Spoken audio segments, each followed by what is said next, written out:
This is an overview of our loan and lease calculators and amortizing tools. They're very versatile and include a lot of different functions. Basically, any one of these modules here, this is a particular loan. It pulls in the loan amount. In this case, it's coming from a CapEx table.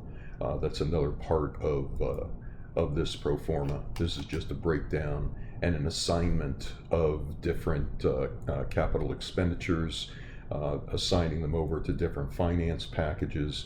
And as each of those are totaled up, you'll see that these amounts flow over to the loans and leases. And so in the case of a loan, this is very versatile. It can handle interest-only periods. It can handle fully amortized interest-only for a certain amount of time, and then fully amortized for the balance of the term of the loan. So it's very versatile in programming the terms and conditions of a particular loan.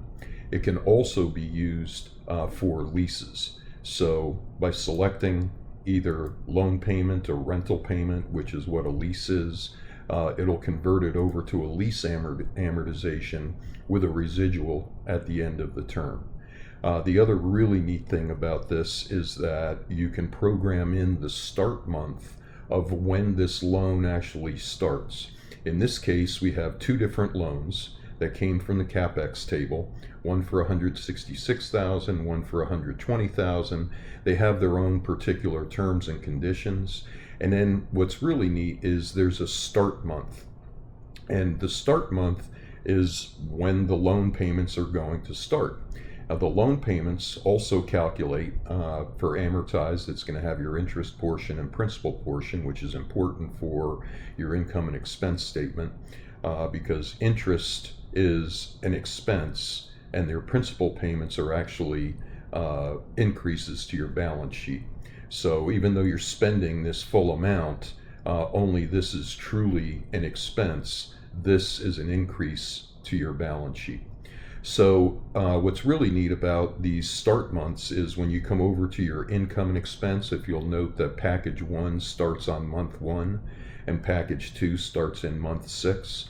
So when you come to the income and expense and go down to your finance packages, you can see that finance 1 is starting in month 1 and finance 2 is starting in month 6.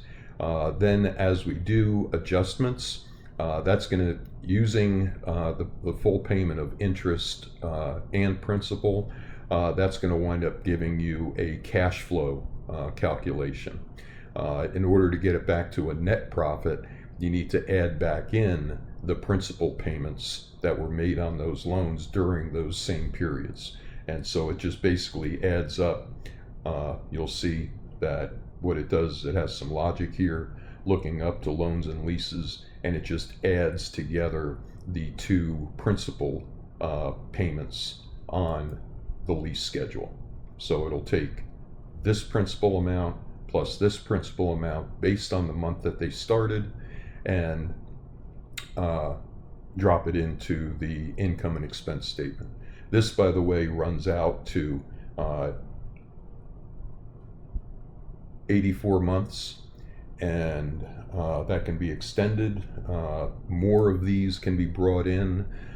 Here's another example of a pretty complex pro forma where we used quite a few different loan calculators, where we're breaking it up for an equipment lease, a land loan, a construction loan, and then different financing packages that also came from a fairly complex CapEx table. So that's our loans and leases widget, calculator, plug-in, however you want to look at it. But it's very dynamic and works extremely well. Thanks for listening.